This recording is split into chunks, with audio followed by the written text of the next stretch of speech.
This is the YouTube edition of my book, A Course in Miracles Workbook Nuggets, which is a study aid for the course's workbook for students. I'll begin by reading my book's commentary on today's lesson over a visual of the book's text. I'll then return with some further thoughts on the lesson, which are only included in this YouTube edition of my book. Today's lesson is part of a 10-lesson group that runs from lesson 321 through lesson 330, each of which relates to creation as understood in the course. I'll be repeating this same introduction for each of lessons 321 through 330, so you can skip past this introduction in the future if you like. Timestamps taking you directly to today's Workbook Nuggets commentary and my further commentary are provided in the description below. In the course, creation is not the physical world or universe. The introduction, which precedes these 10 lessons, tells us that creation is, quote, the sum of all God's thoughts, in number infinite, and everywhere without all limit, end quote. So creation, like the real us, is mental or spiritual.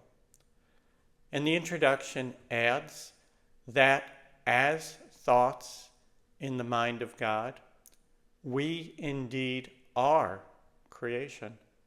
We, the sons and daughters of God, together as the one self, are creation, forever adding to love by its extension. Today's lesson from my book and my further thoughts, which are only contained in this YouTube edition of the book, follow.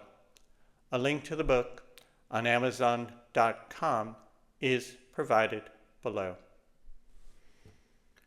Lesson number 329, November 25th. I have already chosen what you will. This lesson repeats and re-emphasizes that your true will is one and the same with the will of God. But it adds something that I always find very interesting.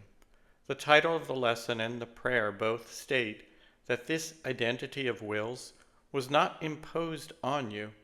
It was your choice, made at your creation. Of course, we do not remember making this choice. That remembering is part of the great recollection for which the Course is preparing us.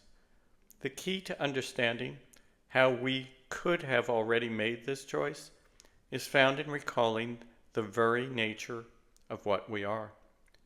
We are extensions of the One. As extensions, we are the same reality, with the same will.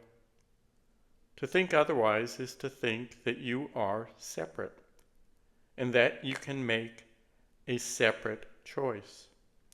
The part of your mind that can form and comprehend such thoughts of separation is your ego.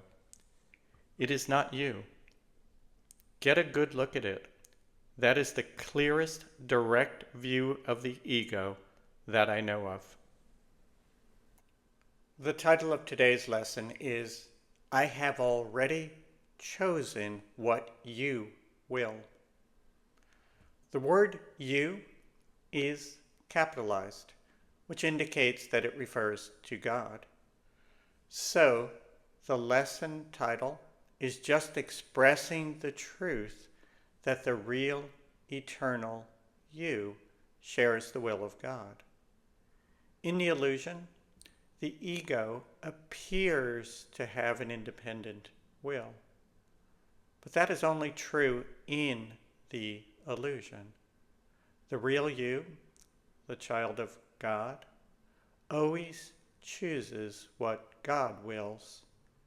It has to, because their will is one.